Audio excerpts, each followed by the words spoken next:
All right, Wonder Part 2, starting at page 15. Paging Mr. Tushman. I would have been more nervous about meeting Mr. Tushman if I'd known I was going to be meeting some kids from the new school. But I didn't know, so if anything, I was kind of giggly. I couldn't stop thinking about all the jokes Daddy had made about Mr. Tushman's name. So when me and Mom arrived at Beecher Prep a few weeks before the start of school, and I saw Mr. Tushman standing there waiting for us at the entrance, I started giggling right away. He didn't look at all what I pictured, though. I guess I thought he would have a huge butt, but he didn't. In fact, he was a pretty normal guy, tall and thin. Old, but not really old. He seemed nice. He shook my mom's hand first. "Hi, Mr. Tushman. It's so nice to see you again," said Mom. "This is my son, August." Mr. Tushman looked right at me and smiled and nodded. He put his hand out for me to shake. "Hi, August," he said, totally normally. "It's a pleasure to meet you." "Hi," I mumbled, dropping my hand into his hand while I looked down at my feet. He was wearing red Adidas. "So," he said, kneeling down in front of me so I couldn't look at his sneakers, but had to look at his face. "Your mom and dad have told me a lot about you." "Like what have they told you?" I asked. "Sorry?" "Honey, you have to speak up," said Mom. "Like what?" I asked, trying not to mumble. I admit I have a bad habit of mumbling. "Well, that you like to read," said Mr. Tushman, "and that you're a great artist." He had blue eyes with white eyelashes. "And you're into science, right?" "Mm-hmm," I said, nodding. "We have a couple of great science electives at Beecher," he said. "Maybe you'll take one of them?"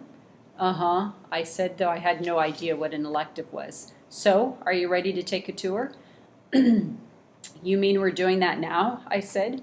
"Did you think we're going to the movies?" he answered, smiling as he stood up. "You didn't tell me we were taking a tour," I said to Mom in my accusing voice. "Augie," she started to say. "It'll be fine, August," said Mr. Tushman, holding his hand out to me. "I promise." I think he wanted me to take his hand, but I took Mom's instead. He smiled and started walking through the entrance. Mommy gave my hand a little squeeze, though I don't know if it was an "I love you" squeeze or an "I'm sorry" squeeze. Probably a little of both. The only school I've ever been inside before was Via's, when I went with Mom and Dad to watch Via sing in spring concerts and stuff like that. This school was very different. It was smaller. It smelled like a hospital. Nice Mrs. Garcia. We followed Mr. Tushman down a few hallways. There weren't a lot of people around, and the people who were there didn't seem to notice me at all, though they may have been because they didn't see me. I sort of hid behind Mom as I walked. I know that sounds kind of babyish of me, but I wasn't feeling very brave right then. We ended up in a small room with the words "Office of the Middle School Director" on the door. Inside there was a desk with a nice-seeming lady behind it. "This is Mrs. Garcia," said Mr. Tushman, and the lady smiled at Mom, took off her glasses, and got up out of her chair. My mother shook her hand and said, "Isabel Pullman, nice to meet you." "And this is August," Mr. Tushman said. Mom kind of stepped to the side a bit so I would move forward. Then that thing happened that I've seen happen a million times before. When I looked up at her, Mrs. Garcia's eyes dropped for a second. It was so fast no one else would have noticed since the rest of her face stayed exactly the same. She was smiling a really shiny smile. "Such a pleasure to meet you, August," she said, holding out her hand for me to shake. "Hi," I said quietly, giving her my hand. But I didn't want to look at her face, so I kept staring at her glasses, which hung from a chain around her neck. "Wow, what a firm grip," said Mrs. Garcia. Her hand was really warm. "The kid's got a killer handshake," Mr. Tushman agreed, and everyone laughed above my head. "You can call me Mrs. G," Mrs. Garcia said. I think she was talking to me, but I was looking at all the stuff on her desk now. "That's what everyone calls me, Mrs. G. I forgot my combination. Mrs. G, I need a late pass. Mrs. G, I want to change my elective." "Mrs. G's actually the one who runs the place," said Mr. Tushman, which again made all the grown-ups laugh. "I'm here every morning by 7:30, Mrs. Garcia continued, still looking at me while I stared at her brown sandals with small purple flowers on the buckles. "So if you ever need anything, August, I'm the one to ask, and you can ask me anything." "Okay," I mumbled. "Oh, look at that cute baby," Mom said, pointing to one of the photographs on Mrs. Garcia's bulletin board. "Is he yours?" "Oh, no, my goodness," said Mrs. Garcia, smiling a big smile now that was totally different from her shiny smile. "You've just made my day. He's my grandson. What a cutie, said Mom, shaking her head. How old? In that picture he was 5 months, I think, but he's big now, almost 8 years old. Wow, said Mom, nodding and smiling. Well, he is absolutely beautiful. Thank you, said Mrs. Garcia, nodding like she was about to say something else about her grandson. But then, all of a sudden, her smile got a little smaller. We're all going to take very good care of August, she said to Mom, and I saw her give Mom's hand a little squeeze. I looked at Mom's face, and that's when I realized she was just as nervous as I was. I guess I liked Mrs. Garcia when she wasn't wearing her shiny smile. Jack, Will, Julian, and Charlotte. We followed Mr. Tushman into a small room across from Mrs. Garcia's desk. He was talking as he closed the door to his office and sat down behind his big desk, though I wasn't really paying much attention to what he was saying. I was looking around at all the things on his desk. Cool stuff, like a globe that floated in the air and a Rubik's type cube made from little mirrors. I liked his office a lot. I liked that there were all these neat little drawings and paintings by students on the walls, framed like they were important.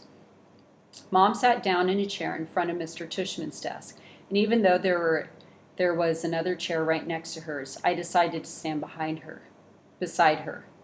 Why do you have your own room and Mrs. G doesn't? I said. You mean why do I have an office? Asked Mr. Tushman. You said she rents a place, I said. Oh, well, I was kind of kidding. Mrs. G is my assistant. Mr. Tushman is the director of the middle school, Mom explained. Do they call you Mr. T? I asked, which made him smile. Do you know who Mr. T is? He answered. I pity the fool. He said it in a funny, tough voice, like he was imitating someone. I had no idea what he was talking about. Anyway, no, said Mr. Tushman, shaking his head. No one calls me Mr. T, though I have a feeling I'm called a lot of other things I don't know about. Let's face it, a name like mine is not so easy to live with. You know what I mean?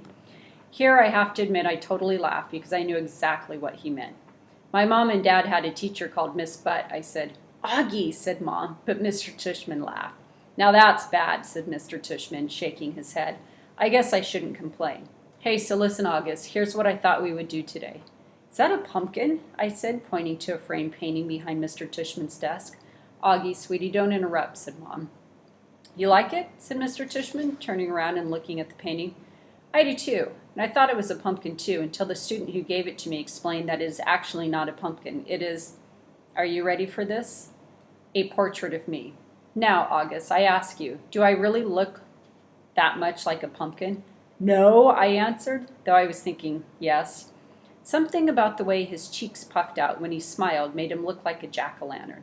Just as I thought that, it occurred to me how funny that was. Cheeks, Mr. Tushman. And I started laughing a little. I shook my head and covered my mouth with my hand. Mr. Tushman smiled like he could read my mind.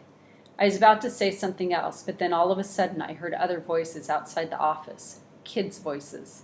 I'm not exaggerating when I say this, but my heart literally started beating like I'd just run the longest race in the world. The laughter I had inside just poured out of me. The thing is, when I was little, I never minded meeting new kids because all the kids I met were really little too. What's cool about really little kids is that they don't say stuff to try to hurt your feelings, even though sometimes they do say stuff that hurts your feelings, but they don't actually know what they're saying. Big kids, though, they know what they're saying. And that is definitely not fun for me. One of the reasons I grew my hair long last year was that I like how my bangs cover my eyes. Helps me block out the things I don't want to see. Mrs. Garcia knocked on the door and poked her head inside. They're here, Mr. Tushman, she said. Who's here? I said. Thanks, said Mr. Tushman to Mrs. Garcia. August, I thought it would be a good idea for you to meet some students who will be in your homeroom this year. I figured they could take you around the school a bit, show you the lay of the land, so to speak. I don't want to meet anyone, I said to Mom. Mr. Tushman was suddenly right in front of me, his hands on my shoulders. He leaned down and said very softly in my ear, It'll be okay, August. These are nice kids, I promise. You're going to be okay, Augie, Mom whispered with all her might. Before she could say anything else, Mr. Tushman opened the door to his office. Come on in, kids, he said, and in walked 2 boys and a girl. None of them looked over at me or Mom. They stood by the door looking straight at Mr. Tushman like their lives depended on it.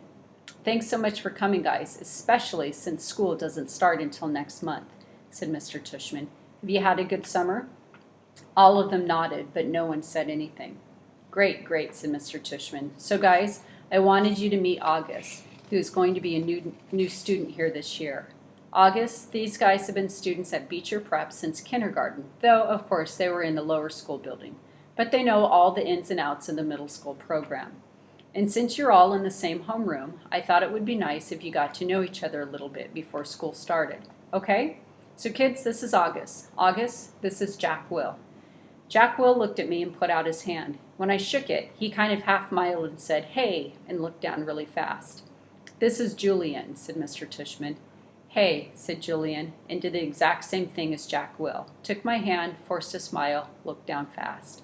"And Charlotte," said Mr. Tushman. Charlotte had the blondest hair I've ever seen. She didn't shake my hand, but gave me a quick little wave and said, "Hi, August, nice to meet you," she said. "Hi," I said, looking down. She was wearing bright green Crocs.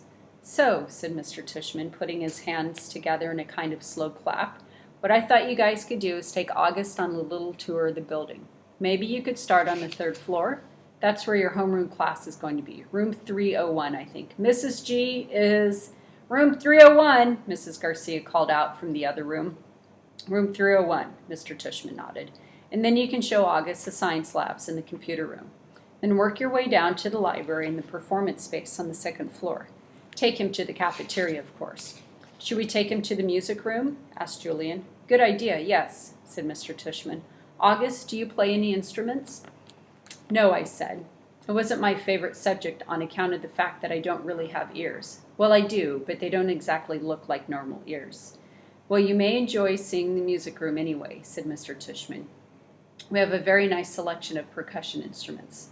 "August, you've been wanting to learn to play the drums," Mom said, trying to get me to look at her. But my eyes were covered by my bangs as I stared at a piece of old gum that was stuck to the bottom of Mr. Tushman's desk. "Great. Okay, so why don't you guys get going?" said Mr. Tushman.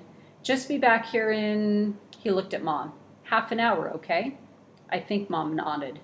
"So is that okay with you, August?" he asked me. I didn't answer. "Is that okay, August?" Mom repeated. I looked at her now. I wanted her to see how mad I was at her, but then I saw her face and just nodded. She seemed more scared than I was. The other kids had started out the door, so I followed them. "See you soon," said Mom, her voice sounding a little higher than normal. I didn't answer her. All right, that's the end of part 2. I hope you enjoyed.